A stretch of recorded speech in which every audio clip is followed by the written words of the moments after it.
Hello दोस्तों, और स्वागत है आपका टोटल प्रेप यूपीएससी चैनल में, जिसमें आज मैं आपके लिए लेके आया हूं आज की सारी करंट अफेयर्स का rapid round up.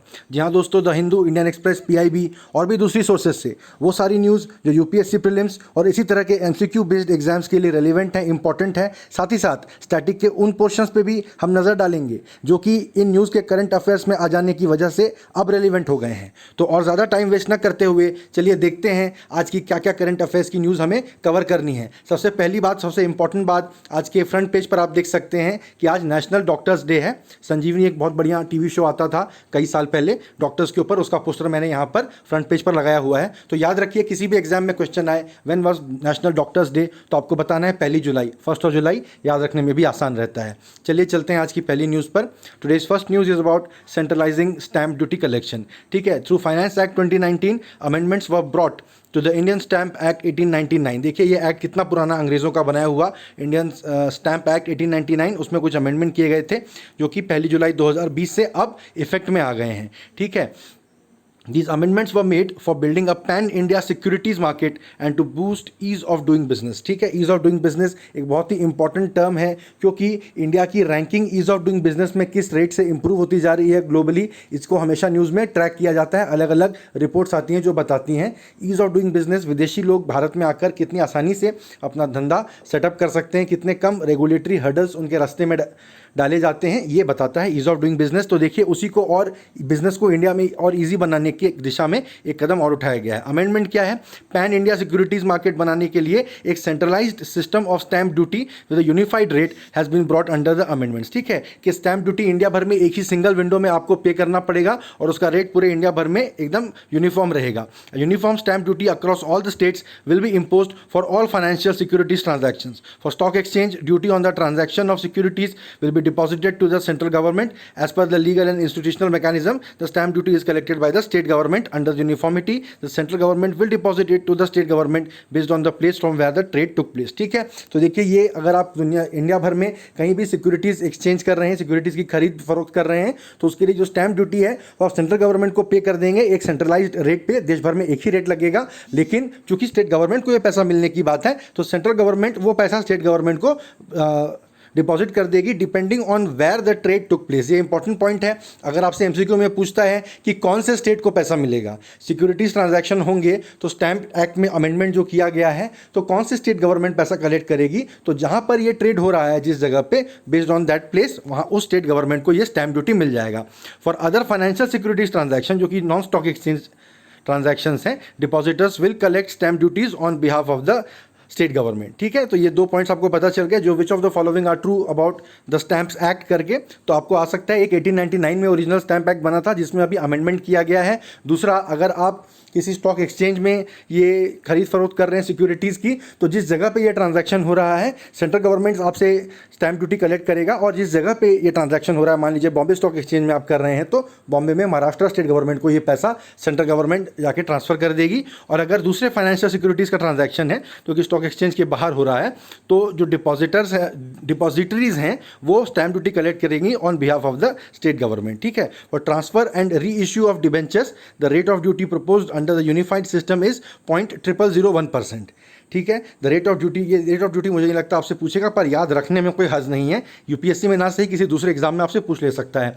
The rate of duty would vary for financial securities transactions related to the stock exchange और derivative products such as mutual funds etcetera in between 0.0005% to 0.015%। अब ये जो टर्म्स यहाँ पर बताए गए, देखिए, डिबेंचर्स, डेरिवेटिव्स, स्टॉक एक्सचेंजेस और डिपॉजिटरीज, ठीक है, साथ ही साथ म्यूचुअल फंड्स, ये 5 टर्म्स अभी यहाँ पर मैंने पढ़े। सबकी डेफिनेशन हालांकि कॉमन नॉलेज है, जनरली इंडिया में जो भी एजुकेटेड लोग हैं, जॉब वगैरह कर रहे हैं, उनको मालूम रहता है। अगर आप अभी स्टूडेंट हैं, हो सकता है इनमें से कई वर्ड्स आपको ना पता हो, इनकी डेफिनेशन पता करके रखिए। आंसर राइटिंग के लिए इंपॉर्टेंट है, इंडियन इकोनॉमी की जानकारी के लिए बहुत ही एक बेसिक ये बातें हैं, ये आपको पता रहनी चाहिए। बाकी ज़रूर किसी एग्जाम में एमसीक्यू में आपसे पूछा जा सकता है, खासकर डेरिवेटिव्स और डिपॉजिटरीज के ऊपर क्वेश्चन आराम से आ सकता है। आपको ये सारे टर्म्स पता होने चाहिए। ठीक है, तो बेसिकली स्टैम्प ड्यूटी कलेक्शन अब सेंट्रलाइज कर दिया गया है और पूरे इंडिया भर में उसका एक यूनिफॉर्म रेट लगेगा, ये बात है। ठीक है, moving on to the next news. आज की दूसरी न्यूज़ है related to India Bangla oil joint venture. ठीक है, इंडिया और बांग्लादेश के बीच में एलपीजी जॉइंट वेंचर किया जा रहा है। ठीक है, an agreement was signed between the Dubai based Indian Oil company Middle East FZE subsidiary of Indian Oil Corporation Limited. देखिए, इंडियन ऑयल की सब्सिडियरी है जिसका कि हेडक्वार्टर दुबई में है। ठीक है, क्योंकि इंडियन ऑयल की विदेश के बाहर जो ऑयल एक्सप्लोरेशन करना चाहते हैं, तो देखिए गल्फ वगैरह एरिया में ज़्यादा ऑयल मिलता है, तो जाहिर बात है कि वहीं पर वो अपनी कंपनी को सेटअप करेंगे, उसका हेडक्वार्टर रखेंगे। तो वहाँ पर इंडियन ऑयल कंपनी का, ये देखिए Indian Oil company Middle East FZE. ठीक है, ये इंडियन ऑयल कंपनी की सब्सिडियरी है related to external oil exploration. और अब वो गल्फ के बाहर बांग्लादेश के साथ मिलके भी, बांग्लादेश की बेक्सिमो एलपीजी लिमिटेड के साथ मिलके, जिसकी की होल्डिंग कंपनी भी यूएई में है।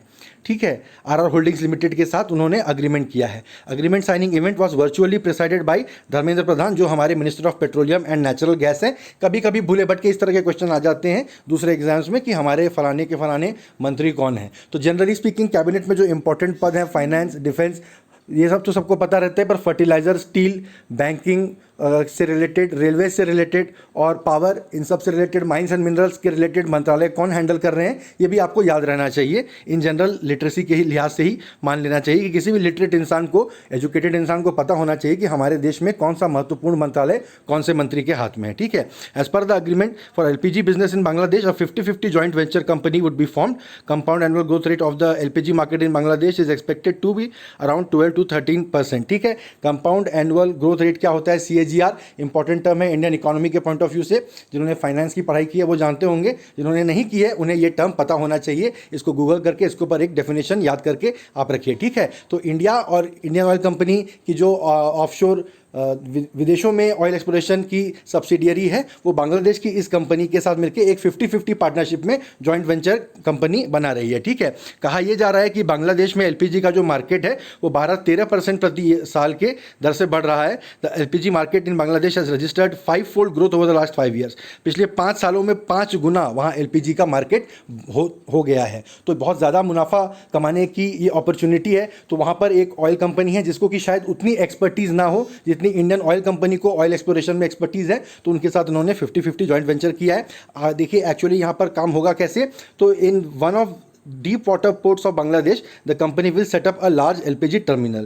The LPG terminal will be able to receive very large gas carriers. These would lead to a significant reduction of cost of import of LPG. देखिए बेसिकली वहाँ पर जो deep water port of Bangladesh होगा उसमें बहुत सारा एलपीजी एक साथ उन लोग इंपोर्ट करेंगे। इतनी सी बात है, बल्क में डील करेंगे तो कॉस्ट कम पड़ जाएगा। कोई भी सामान आप ज़्यादा मात्रा में एक साथ खरीदते हैं, आपको पर यूनिट कॉस्ट कम पड़ता है। Further would be able to provide LPG at an affordable price in Bangladesh. तो बांग्लादेश के लोगों को, वहाँ की जनता को भी कम रेट में एलपीजी गैस मिलेगा। ठीक है, इसके लिए फ्यूचर प्लान्स क्या है, the company will further intend to expand into other downstream gas and oil businesses such as petrochemicals. Downstream का क्या मतलब है, देखिए पेट्रोल कहीं से निकला, अब वो नीचे आ रहा है उपभोक्ता तक। इस रास्ते में बहुत सारे स्टेशन से होते हुए गुजर रहा है, अलग अलग सीधा सीधा सिर्फ पेट्रोलियम प्रोडक्ट, क्रूड ऑयल ही नहीं, बहुत कुछ बनता है जैसे पेट्रोकेमिकल्स या इस तरह। या अगर मान लीजिए कि एलपीजी कनेक्शन बिछाना, ये भी तो इस बिज़नेस का एक हिस्सा है, जो कि क्रूड ऑयल निकल जाने के बाद एलपीजी कनेक्शन, पेट्रोलियम के पाइपलाइन वगैरह बिछेंगे। तो ये कंपनी कह रही है कि हम इस तरह के धंधों में भी अपना हाथ डालेंगे। पहले हम ये एक डीप वाटर सी पोर्ट में इंपोर्ट करने का, बल्क में एलपीजी इंपोर्ट करने का काम करेंगे बांग्लादेश में, उसके बाद इस तरह के धंधों में भी घुसेंगे। ठीक है, इंपॉर्टेंट सवाल इसमें यही आएगा, आईओसी ने किस देश की कंपनी के साथ 50-50 का या किसी भी तरह की पार्टनरशिप की है ऑयल एक्सप्लोरेशन के लिए, तो उसका आंसर होगा बांग्लादेश। और भूले भटके आपसे पूछा जा सकता है about the IOC Middle East FZE, इसका हेडक्वार्टर कहाँ पर है। ठीक है, तो वो दुबई में है। ठीक है, moving on to the next news. This is related to the woes of Indian economy. भारतीय इकोनॉमी के लिए बुरी खबरों का सिलसिला थमने का नाम ही नहीं ले रहा है। देखिए, there is 23.4% decline in growth rate of 8 core industries in May 2020। किसी भी सीरियस यूपीएससी एस्पिरेंट को पता होता है 8 कोर इंडस्ट्रीज कौन सी हैं। ठीक है, यहाँ नहीं भी पता हो, आज याद कर लीजिए, coal, crude oil, natural gas, refinery products, fertilisers, steel, cement, electricity. ठीक है, इसमें आप देखिए मिनरल वाले कितने हैं जो ज़मीन के नीचे से निकलते हैं, है ना। तो कोयला, क्रूड ऑयल और नेचुरल गैस हो गया। ठीक है, फिर अब इतना सब कुछ निकाला जो है आपने गैस वगैरह और पेट्रोल वगैरह, उसको रिफाइन तो करना पड़ेगा, तो रिफाइनरी प्रोडक्ट भी है उसमें। फिर रिफाइन करने के बाद भारत में क्या क्या काम सबसे ज़्यादा इंपॉर्टेंट होते हैं, तो खेती और कंस्ट्रक्शन, खेती के लिए फर्टिलाइजर, कंस्ट्रक्शन के लिए स्टील सीमेंट, और हर काम के लिए इलेक्ट्रिसिटी तो लगती ही है। तो इलेक्ट्रिसिटी जो है वो 8वां कोर इंडस्ट्री हो गया। जिस तरह से मैंने बताया उस तरह से आप या ऐसा ही कुछ अपना भी एक फॉर्मूला बना के आप याद कर सकते हैं, इससे आसानी से याद हो जाती है बातें। ये मत सोचिए इतना ऑब्वियस सवाल है ये तो आएगा नहीं, ये बिल्कुल आ सकता है। Which of the following industries are a part of the core industries and which of the following are not. ठीक है, तो इसमें देखिए क्या बता रहा है कि उनकी ग्रोथ की जो रेट है वो कम हो गई है। इसको हम क्यों ट्रैक करते हैं, क्योंकि अर्थव्यवस्था के लिए ये कितने बेसिक, कितने मूलभूत, एकदम फंडामेंटल ये सेक्टर्स हैं। इन सेक्टर्स में ग्रोथ हो रहा है, ये बताता है कि डाउन द लाइन हमारी अर्थव्यवस्था में इकोनॉमिक एक्टिविटी बढ़ रही है। ठीक है, क्योंकि किसी को भी कोई भी काम करना है, अगर खेती में अगर इजाफा होगा तो फर्टिलाइज़र का कंजम्पशन बढ़ेगा, इंडस्ट्रियल एक्टिविटी अगर ज़्यादा होगी तो इलेक्ट्रिसिटी की कंजम्पशन बढ़ेगी, और भी देश भर में अगर ज़्यादा एनर्जी की रिक्वायरमेंट होगी। देखिए coal, crude oil, natural gas, refinery, electricity, ये सब क्या है, ये सब एनर्जी की रिक्वायरमेंट को दर्शाता है। तो देश में इंडस्ट्रियल एक्टिविटी बढ़ती है तो एनर्जी की रिक्वायरमेंट भी बढ़ती है, तो इसलिए इन सारे सेक्टर्स में आपको ग्रोथ दिखाई देगी। इन सेक्टर्स में की जो ग्रोथ रेट है वो कम हो गई है। ठीक है, ये मत समझिए कि ये सेक्टर्स कॉन्ट्रैक्ट हो रहे हैं, इनकी ग्रोथ रेट कम हुई है। इसका मतलब ये है कि डाउन द लाइन अर्थव्यवस्था में जो दूसरी एक्टिविटीज़ हैं, दूसरे बिजनेसेस हैं, उनमें कमी आई है। ठीक है, तो इसलिए इन सेक्टर्स की डिमांड कम हो रही है। ठीक है, तो the growth rate of the 8 core industries in 2020 are, ऐसा करके बताया जा रहा है। ये आपको याद करने की जरूरत नहीं है, इतना एग्जैक्ट आपसे नहीं पूछा जाएगा। Among the 8 core industries, only the fertilizers industry has been able to register an increase in growth rate in the month of May 2020। देखिए फर्टिलाइजर में हालांकि ग्रोथ दिखाया गया है। ये पिछले कुछ दिनों में ये खबर भी आई थी कि जो फसल बोई जा रही है अभी, वो पिछले साल की तुलना में इस साल ज़्यादा एरिया में फसल बोई जा रही है। ठीक है, खेती में किन्हीं कारणों से थोड़ा एक अपवर्ड मूवमेंट है खेती के सेक्टर में, तो वो फर्टिलाइज़र के की जो इंडस्ट्री है उसका ग्रोथ रेट भी इसी बात को दर्शाता है। ठीक है, देखिए बता रहे हैं कि as compared to May 2019 the steel industries have registered the highest decline of 48.4% among the 8 core industries. Which of the following is true, ऐसा करके क्वेश्चन आ जाएगा। उसमें ये पॉइंट रहेगा कि स्टील में सबसे ज़्यादा डिक्लाइन हुआ है और फर्टिलाइज़र में ग्रोथ हुआ है। ये पॉइंट्स आपको याद रखने पड़ेंगे, ये बिल्कुल एग्जाम में आ सकते हैं, यूपीएससी में बहुत आसानी से आ सकते हैं। ठीक है, तो स्टील में सबसे ज़्यादा डिक्लाइन है, सबसे खराब हालत स्टील के सेक्टर की है, और फर्टिलाइजर अकेला 8 कोर इंडस्ट्रीज में वो सेक्टर है जिसमें कि ग्रोथ रेट बढ़ी है। ठीक है, बाकी ये बात ध्यान रखने वाली है कि ये सारे सेक्टर बढ़ रहे हैं, घट कोई नहीं रहा है। ठीक है, इनकी ग्रोथ रेट में कमी आई है।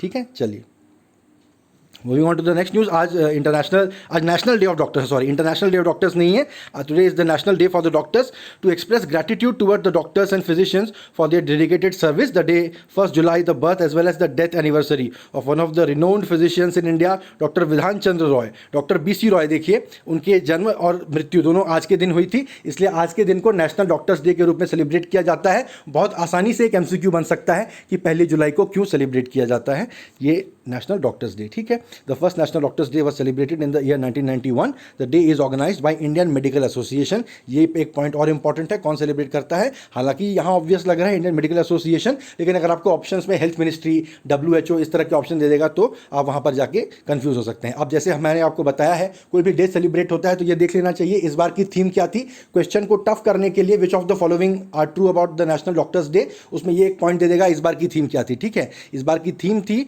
लेसन द मोर्टेलिटी ऑफ कोविड-19। ठीक है, इस बार टारगेट ये किया जा रहा है कोविड-19 की जो स्प्रेड है उसको तो हम रोकने में उतने ज़्यादा सफल नहीं हुए हैं। Depending on the way you look at it, कोई कह सकता है कि नहीं करोड़ों लोग अफेक्ट हो सकते थे अगर सरकार ने सही समय पर एक्शन नहीं लिया होता, या कोई कह सकता है कि कितने भी लॉकडाउन कर लो, कुछ भी कर लो, नंबर ऑफ पेशेंट्स तो बढ़ते ही जा रहे हैं। ठीक है, किसी भी पॉइंट ऑफ व्यू से आप देखें तो जो भी है कि इन्फेक्शन पे उतना ध्यान न देते हुए ध्यान अब दिया जा रहा है कि कैसे मरने वालों की, मृतकों की संख्या कम कर दी जाए among people who suffer from कोविड-19, वही इस बार की थीम भी है। ठीक है, इसमें और तो रिलेटेड कोई क्वेश्चन आपको इससे नहीं आएगा। यही है कि इंटरनेशनल डॉक्टर्स डे है वो सेलिब्रेट किया जाता है 1 जुलाई को। क्यों? क्योंकि बहुत फेमस डॉक्टर थे डॉक्टर BC रॉय, वो विधान चंद्र रॉय, वो उनका जन्म और मृत्यु दोनों इसी दिन हुए थे। ठीक है, moving on to the next news. देखिए वेस्ट से एनर्जी बनाने की बात हो रही है। NTPC limited, Indian oil and SDMC. SDMC क्या है? South Delhi municipal corporation.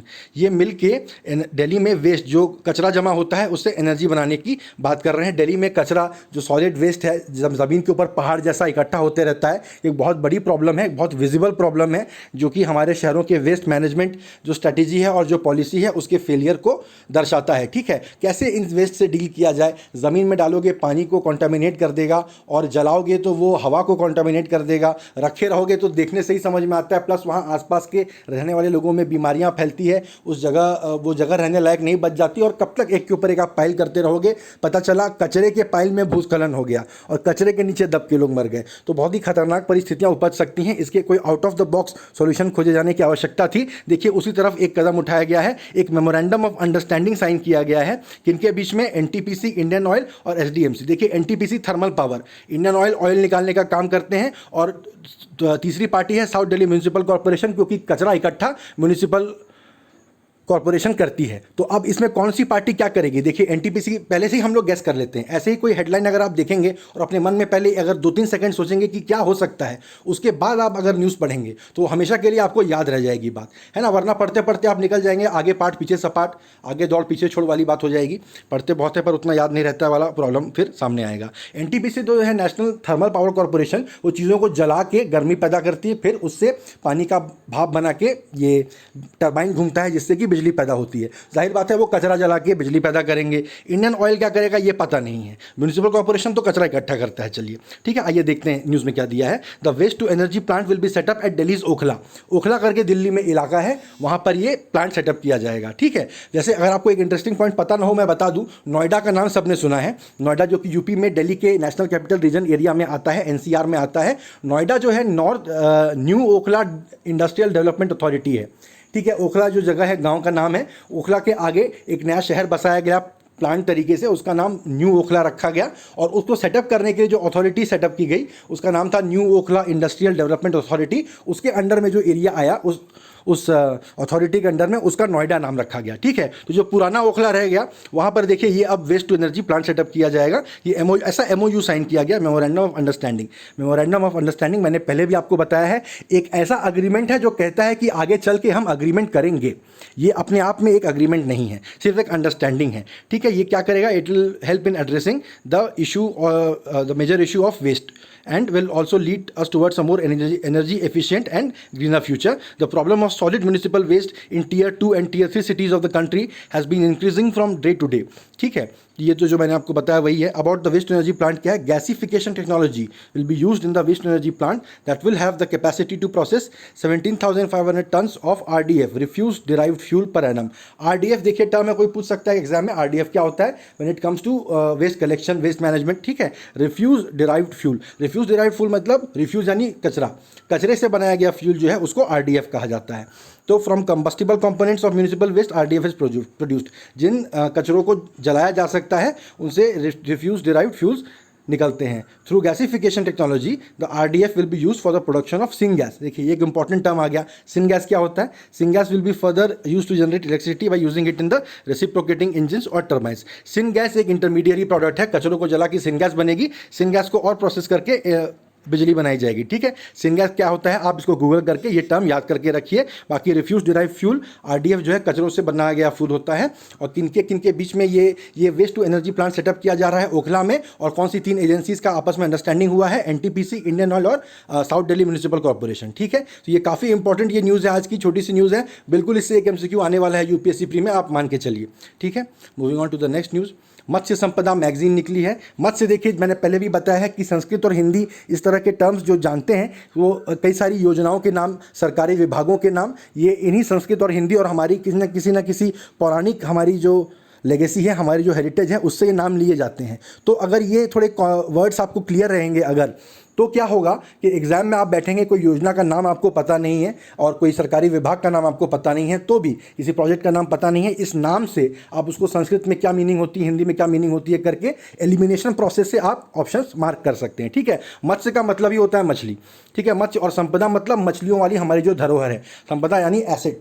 ठीक है, तो हमारे देश में मछलियों से रिलेटेड जो हमारा एसेट है वो क्या है, मत्स्य पालन के जरिए, मछली पालन के जरिए हम गांव में और थोड़े ट्राइबल टाइप के इलाकों में हम लोगों के बीच में रोज़गार जनरेट कर सकते हैं, ये आप सब जानते हैं। तो देखिए, फिशरीज़ एंड एक्वाकल्चर न्यूज़लेटर है ये मत्स्य संपदा, जो कि लॉन्च किया गया union minister of animal husbandry Giriraj Singh द्वारा।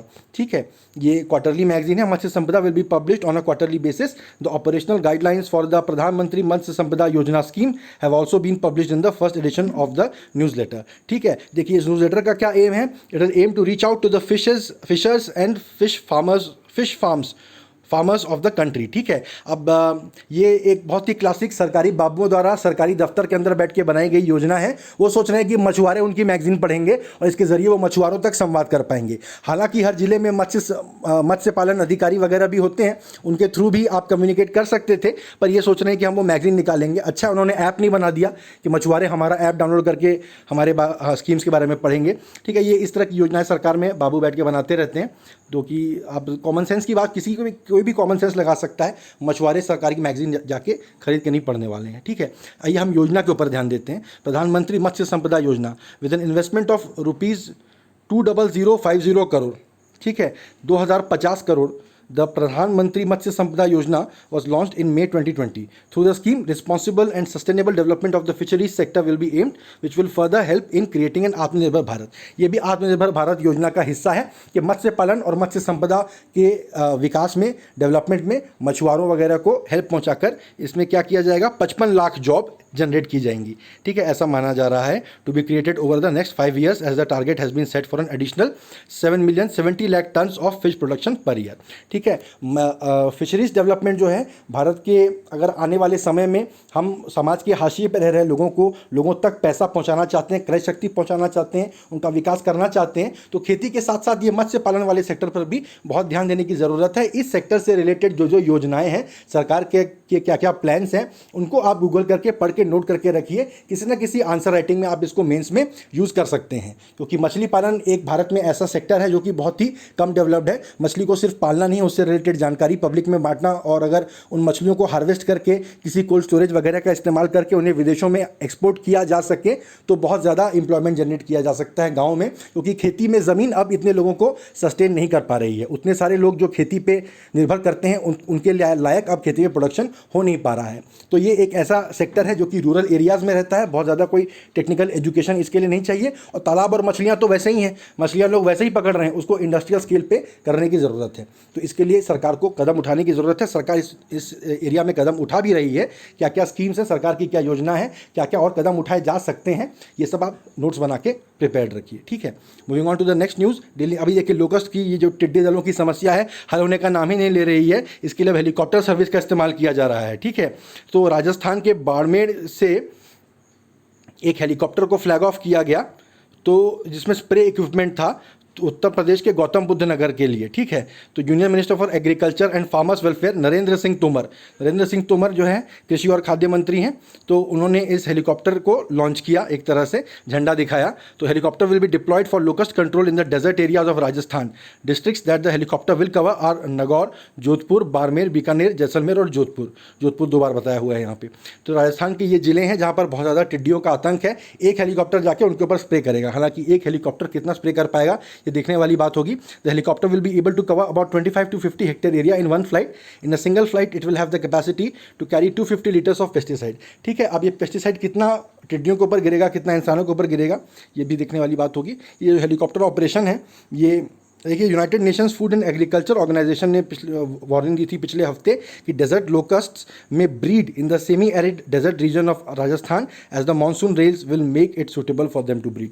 तो एक तो पिछले साल ज़्यादा मानसून आया करके इतनी ज़्यादा टिड्डियाँ उड़ते उड़ते इथियोपिया, कीनिया की तरफ से हमारे देश तक पहुँच गई हैं। अब दूसरा मानसून आ रहा है और ऐसा लग रहा है कि उनके लिए कंडीशंस एकदम सूटेबल हो जाएंगी, वो राजस्थान में और अपनी पॉपुलेशन बढ़ा देंगे। तो ये एक्सपोनेंशियली बढ़ जाएगी टिड्डियों की संख्या, तादाद जो है 16 टिड्डियाँ करीब हफ्ते 2 हफ्ते में 4 लाख टिड्डियाँ बन जाती हैं। ये मेरे एक सबसे पहला वीडियो जो मैंने बनाया था लोकस के ऊपर, उसमें मैंने ये बात बताई थी। एक्सपोनेंशियली इनकी पॉपुलेशन बढ़ती है, हल्का गर्म क्लाइमेट और बहुत सारा पानी, ये जो है इनको इनकी ग्रोथ में बहुत ज़्यादा सहायता पहुंचाता है।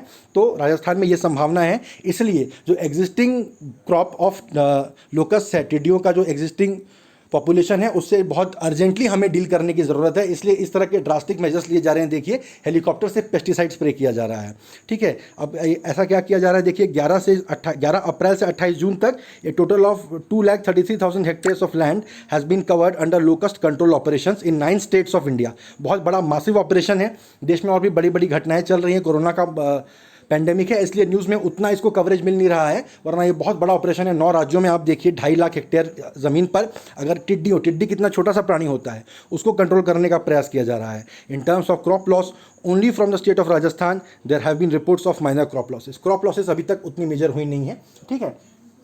तो ये टिड्डियों से रिलेटेड न्यूज़ थी। Moving on to next news about NADA India, ठीक है। नाडा इंडिया जो है यानी नेशनल एंटी डोपिंग एजेंसी, उन्होंने अपना एक ऐप लॉन्च किया, mobile app Nada India, for creating a bridge with the athletes under which information on prohibited substances would be provided easily. देखिए, स्पोर्ट्स की दुनिया में परफॉर्मेंस इन्हेंसिंग ड्रग्स यानी ऐसी दवाइयाँ या केमिकल्स जो आप अपने शरीर में लेंगे तो आपका परफॉर्मेंस, आपकी ताकत या आपके दिमाग की एजिलिटी बढ़ जाएगी, इनको ये बहुत बड़ी एक समस्या है। किसी भी स्पोर्ट्स में इनको बैन रखा जाता है ताकि खिलाड़ी जो है, एथलीट जो है, वो अपने दमखम पर कोई भी खेल जीते, मेडल जीते, किसी दवाई के दम से नहीं, ठीक है। तो हमेशा उनके सैंपल टेस्ट किए जाते रहते हैं कि कोई बैंड सब्सटेंस ना उनके ब्लड में, उनके यूरिन में मिल जाए। इसके लिए जो इंटरनेशनल बॉडी है उसका नाम है वाडा, वर्ल्ड एंटी डोपिंग एजेंसी, ठीक है। खिलाड़ी जो इस तरह के ड्रग्स वगैरह लेते हैं उसको डोपिंग कहा जाता है, आप में से अधिकतर लोग जानते होंगे। उसके लिए वाडा ये इंटरनेशनल एजेंसी है। देखिए, इंडिया में जो इसकी रेलिवेंट एजेंसी है वो है नेशनल एंटी डोपिंग एजेंसी यानी नाडा, ठीक है। जब भी कोई खिलाड़ी किसी भी इस तरह के अपराध में लिप्त पाया जाता है, यानी उसके ब्लड या यूरिन से कोई भी बैंड सब्सटेंस मिलता है, तो उसकी तरफ से तर्क यही होता है कि मैंने किसी और उद्देश्य से कोई और दवाई खाई थी, उसमें यह केमिकल मौजूद था जो कि बैंड है, मुझे इसकी जानकारी नहीं थी, ठीक है। क्या पता इसमें कितनी सच्चाई है, कितनी नहीं है, कई बार क्या पता सच्चाई हो भी, खिलाड़ी नहीं जानते हैं। तो इसके लिए अब क्या किया गया है, नाडा ने ये ऐप बनाया है जिसके जरिए वो कौन कौन से सब्सटेंस बैन है, कौन सी दवाइयाँ आप खा सकते हैं, नहीं खा सकते हैं, ये सारी जानकारी उस ऐप में रहेगी। एथलीट्स को कहा जाएगा भाई आप ये ऐप डाउनलोड रखिए, जो भी दवाई खाते हैं एक बार चेक कर लीजिए ऐप से, तो उसमें कोई भी बैंड सब्सटेंस अगर है आपको जानकारी मिल जाएगी। फिर आपके पास कहने के लिए बहाना नहीं रहेगा कि हमें तो पता ही नहीं था, हमने अनजाने में वो दवाई खा ली, ठीक है। तो नाडा इंडिया ऐसा ऐप बनाया गया है। इस पर हालांकि नाम से ही समझ में आ रहा है कि ये क्या है, तो ये क्वेश्चन आने के चांसेस कम है। हाँ, बस ये संभावना है कि मैक्सिमम लोगों को न पता हो कि नाडा जो है वो नेशनल एंटी डोपिंग एजेंसी है। तो ऑप्शंस में डोपिंग और भी कई चीज़ों से रिलेटेड बात अगर दे दी जाए तो लोग सोच सकता है ऑप्शंस में कंफ्यूज हो जाएं, तो एग्जाम में आ भी सकता है, ठीक है। अब देखिए मोबाइल एप्लीकेशन में क्या होगा, मेडिसिन जो है उनके बारे में जानकारी रहेगी जैसा कि मैंने आपको बताया। फिर प्रोहिबिटेड सब्सटेंसेस क्या है उनकी जानकारी रहेगी। Registered testing pool, athletes under NADA can update their whereabouts. This will ensure a smoother and quicker process for conducting tests as per availability of dope control officers. ठीक है, तो देखिए एथलीट कहीं कहीं और रहते हैं, डोप कंट्रोल ऑफिसर हैं वो कहाँ हैं, तो अपने लोकेशन भी इन लोग अपडेट करते रहेंगे, तो वहाँ पर जाके उनके सैंपल लिए जा सकेंगे, ठीक है। इतनी सी बात है। नाडा जो है it is headquarter in New Delhi. 2005 में इसकी स्थापना हुई थी for monitoring and promoting doping control programmes in all forms of sports in India. NADA सारे स्पोर्ट्स को कवर करता है। NADA is also responsible for ensuring the proper implementation of anti doping policies in all forms of sports in India, ठीक है। ठीक, moving on to the next news, it is about post Natal sex selection, ठीक है। एक report आई है, 1 of 3 girls missing globally due to sex selection both pre and post natal and is from India, ठीक है। देखिए post Natal sex selection क्या होता है, ये आपको लग सकता है कि ये तो वही बात है जो हम जानते हैं लड़कियों की भ्रूण हत्या की, नहीं ये वो बात नहीं है। भ्रूण हत्या होती है प्री नेटाल सेक्स सिलेक्शन, यानी जब महिला प्रेग्नेंट हो और उसी समय अल्ट्रासाउंड से या एमनियोटिक टेस्ट से ये पता कर लिया जाए कि भ्रूण जो है वो मादा है या नर है, यानी बच्चा होने वाला है या बच्ची होने वाली है, और उसी जानकारी के दम पे अगर बच्ची होने वाली है तो भ्रूण हत्या कर दी जाए, अबॉर्शन कर दिया जाए, वो एक अलग बात है, उसके लिए कानून भी है। पोस्ट नेटाल सिलेक्शन क्या होता है कि अगर बच्चा पैदा हो गया और बच्ची पैदा हुई तब उस पर ज़्यादा ध्यान न दिया जाए। ऐसा भी होता है, बच्ची पैदा होती है उसके खान पान पे, उसको वो अगर बीमार पड़ती है तो इलाज पे ज़्यादा ध्यान नहीं दिया जाता है। इस वजह से कितनी बच्चियाँ मर जाती हैं, और ये एक तरह से जानबूझ के किया जाता है कि चूँकि सरकार ने इतने कानून बना दिए हैं, इतनी सख्ती बरती है, तो हम सेक्स सिलेक्शन तो नहीं कर पा रहे हैं, लिंग जांच तो नहीं कर पा रहे हैं, तो पैदा तो हो गई बच्ची, अब क्या करें, अब इस पर ध्यान मत दो, ताकि इसकी जान चली जाए।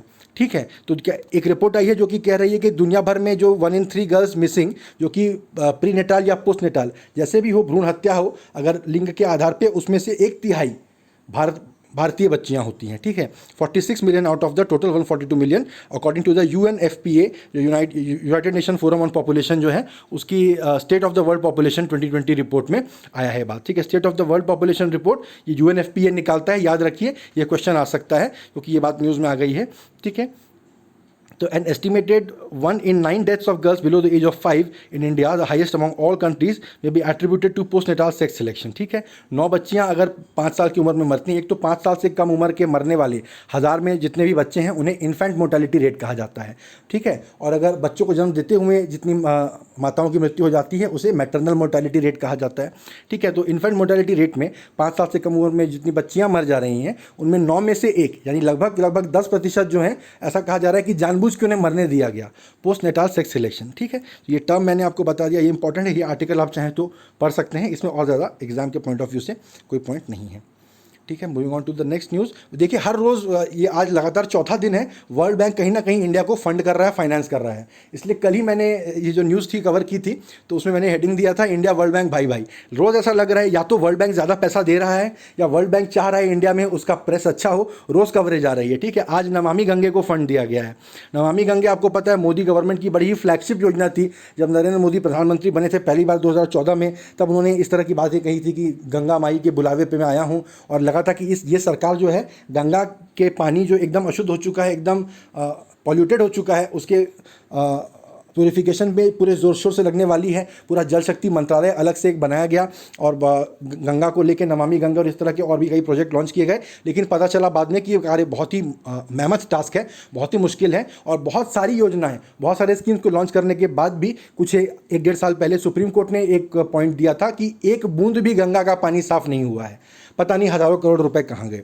ठीक है, तो वर्ल्ड बैंक ने और फंड जारी किया नमामि गंगे के लिए, 5 साल का लोन दिया है 3000 करोड़ रुपए के लिए। ठीक है, some of the projects to be undertaken under the second phase of the mission. देखिए पहला फेज कंप्लीट हो गया और सुप्रीम कोर्ट कह रही है कि एक बूंद पानी भी साफ नहीं हुआ है। ठीक है, projects to be undertaken under the second phase of the mission include spillover projects from the first phase of the mission as well as cleaning projects in tributaries such as the Yamuna and Kali। देखिए पहली बात बोल रहे हैं कि first phase में जो projects हुए उनकी वजह से कुछ और प्रोजेक्ट हो रहे हैं। बेसिकली पहले फेज़ के जो प्रोजेक्ट कंप्लीट नहीं हुए उन्हें सेकंड फेज़ बोल दिया जाएगा अब, और उसके लिए पैसे इधर दिए गए हैं वर्ल्ड बैंक द्वारा। दूसरा, वो नदियाँ जो गंगा में आके मिलती हैं, ठीक है, फॉर एग्जाम्पल यमुना और काली रिवर। काली रिवर का नाम आपको पता होना चाहिए, जो इंडिया नेपाल अभी विवाद चल रहा है, काला पानी विवाद, वो काली रिवर और उसके उद्गम से रिलेटेड ही मामला चल रहा है। ठीक है, तो ये अगर इनका पानी पॉल्यूटेड है तो गंगा को आप कैसे साफ़ करेंगे? वो तो गंदा पानी लेके आ जाएंगे गंगा के अंदर में, तो आपको उन नदियों को साफ करना पड़ेगा। तो हालांकि प्रोजेक्ट है नमामि गंगे, पर आपको वहाँ यमुना और इस तरह की रिवर्स को भी जाके साफ करना पड़ेगा। उसके लिए वर्ल्ड बैंक ने ये पैसा दिया है। ठीक है, हाइब्रिड एन्युटी प्रोजेक्ट रहेंगे आगरा, मेरठ और सहारनपुर में for the tributaries of Ganga. Other heads of distribution would include institutional development, और इंस्टीट्यूशंस बनाए जाएंगे इंप्रूविंग इन्वेस्टमेंट रेजिलियंस टू कोविड-19 लाइक इमरजेंसी सिचुएशंस। अब देखिए ये तो नमामि गंगे वाला पैसा नहीं कहलाना चाहिए, लेकिन ये भी उसी फंड के अंदर में आ रहा है पैसा कि कोविड-19 से रिलेटेड रेजिलियंस, फिर अर्बन लोकल बॉडी यानी नगर पालिका, नगर निगम वगैरह के लिए पैसे, और इस तरह के प्रोग्राम कम्युनिकेशन मैनेजमेंट। खैर ये आपको नहीं एग्जाम में आने वाला है। वर्ल्ड बैंक कौन सी एजेंसी नमामि गंगे के लिए अभी उन्होंने लोन सैंक्शन किया है? वर्ल्ड बैंक ने सैंक्शन किया है। अगर भूले भटके अमाउंट पूछ ले, बहुत चांस कम है, फिर भी पूछ ले, 3000 करोड़ का 5 साल के लिए लोन दिया गया है। ठीक है, the government's Namami Gange programme has revitalised India's efforts to rejuvenate the Ganga, said Junaid Ahmed, World Bank country director. ठीक है, ये बातें तो उन्हें कहनी पड़ेंगी। Moving on to the next news, ये आज की आखिरी न्यूज़ है अबाउट ग्लोबल फ्यूजन प्रोजेक्ट। देखिए साइंस एंड टेक से रिलेटेड न्यूज़ है। L&T जो इंडिया की कंपनी है, लार्सन एंड टुब्रो, ठीक है, ये इंटरनेशनली एक ग्लोबल फ्यूजन प्रोजेक्ट चल रहा है। हम लोग लैब के अंदर न्यूक्लियर फ्यूजन अटेंड करने की कोशिश कर रहे हैं। अगर आपको पता हो, नहीं पता हो, न्यूक्लियर फिजन यानी एटम बॉम्ब के अंदर जो फिशन होता है वो, प्लस न्यूक्लियर रिएक्टर जो हम लोग सिविलियन न्यूक्लियर एनर्जी बनाते हैं, उसके अंदर फिशन होता है, एटम को तोड़ के उससे एनर्जी निकाली जाती है। अब उससे कई गुना ज़्यादा एनर्जी अगर हम दो एटम्स को आपस में फ्यूज़ कर सकें, आपस में जोड़ सकें, तो हम पैदा कर पाएंगे। लेकिन हम उतनी एनर्जी हमारे पास नहीं है कि हम दो एटम्स को जोड़ सकें। ठीक है, सन के कोर में 10⁻⁷ केल्विन जहाँ पे टेम्परेचर होता है, वहाँ पर 2 हाइड्रोजन के एटम आपस में फ्यूज़ होकर हीलियम बन जाते हैं। ठीक है, तो दो एटम्स के बीच में आपस में इतना ज़्यादा रिपल्सिव पावर होता है वो। अब आप समझिए कि एक चुंबक का नॉर्थ पोल और दूसरे चुंबक का नॉर्थ पोल अगर आप साथ साथ लाना चाह रहे हैं तो एक रेजिस्टेंस फील होता है। पर अगर चुंबक छोटे हैं तो आप हाथ से जोर लगा के थोड़ी देर के लिए उन्हें जोड़ भी सकते हैं, ये कह के कि ताकत से जुड़ गया।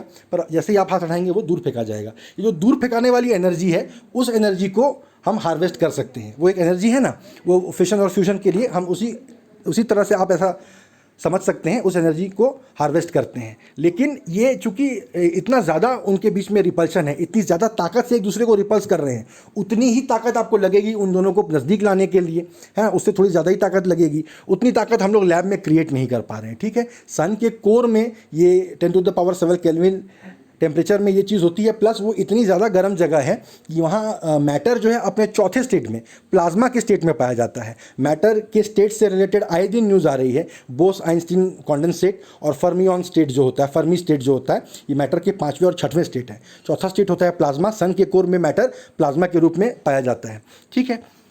तो हम लोग ऐसे ही कुछ यहाँ पर अचीव करने की कोशिश कर रहे हैं अर्थ में, लैब्स के अंदर न्यूक्लियर फ्यूजन करने के लिए। क्यों हम फ्यूजन करना चाहते हैं? क्योंकि फ्यूजन से आप सोचिए कितनी ज़्यादा इलेक्ट्रिसिटी पैदा होगी और उसमें कोई कार्बन डाइऑक्साइड जैसा एमिशन वगैरह कुछ नहीं होता है। तो दुनिया भर की जो डिपेंडेंस है ऑन फॉसिल फ्यूल वो ख़त्म हो जाएगी अगर हम लैब में न्यूक्लियर फ्यूजन अचीव कर पाए तो। उसके लिए फ्रांस में देखिए, सबसे नीचे वाला जो बॉक्स है वो देखिए, ITER करके international thermo nuclear experimental reactor बनाया गया है। It is an international nuclear fusion research and engineering mega project which will be the world's largest magnetic confinement plasma physics experiment. इसे समझ में आ रहा है कि मैग्नेटिक फील्ड का रिलेटेड कुछ एक तरीका निकाला जाएगा एटम्स को एक दूसरे के अंदर फ्यूज़ करने के लिए, ठीक है। अब उसमें बहुत ज़्यादा टेम्परेचर जनरेट होंगे, तो वो टेम्परेचर इतना, आप समझ रहे हैं 10⁻⁷ केल्विन या उस ऑर्डर का टेम्परेचर होगा।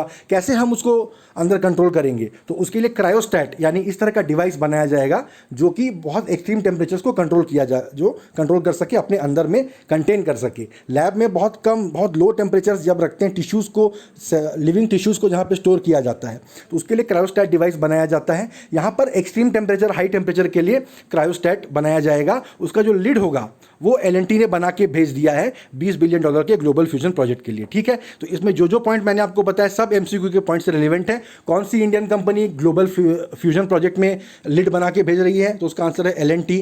ग्लोबल फ्यूजन प्रोजेक्ट का हेडक्वार्टर कहाँ पर है, या ये जो न्यूक्लियर फ्यूजन रिसर्च की फैसिलिटी है वो कहाँ पर है? वो फ्रांस में है, ठीक है। फिर क्रायोस्टैट क्या होता है? ये बहुत आसानी से MCQ आ सकता है, सिंपल सी बात है। देखिए, क्रायो का मतलब ही टेम्परेचर से रिलेटेड होता है, क्रायोजेनिक, ठीक है। और इस तरह की चीज़ें तो आपको पता होना चाहिए ये टर्म्स। ऐसे अगर आपको रूट वर्ड पता हो लैटिन के तो आप उससे खुद ही फिगर आउट कर सकते हैं। होम्योस्टैट यानी जो घर का टेम्परेचर स्टैटिक रखता है। होम्योस्टेसिस ये बायोलॉजी में कॉन्सेप्ट है कि हर सिस्टम ऐसा सिस्टम है जो अपनी स्टेट को बरकरार रखता है खुद से, ठीक है। तो वैसे क्रायोस्टैट का मतलब जो टेम्परेचर को बरकरार रखे, तो वो chamber that can maintain extreme temperatures, that is called a cryostat, ठीक है। तो ये थी आज की सारी करंट अफेयर्स की कवरेज।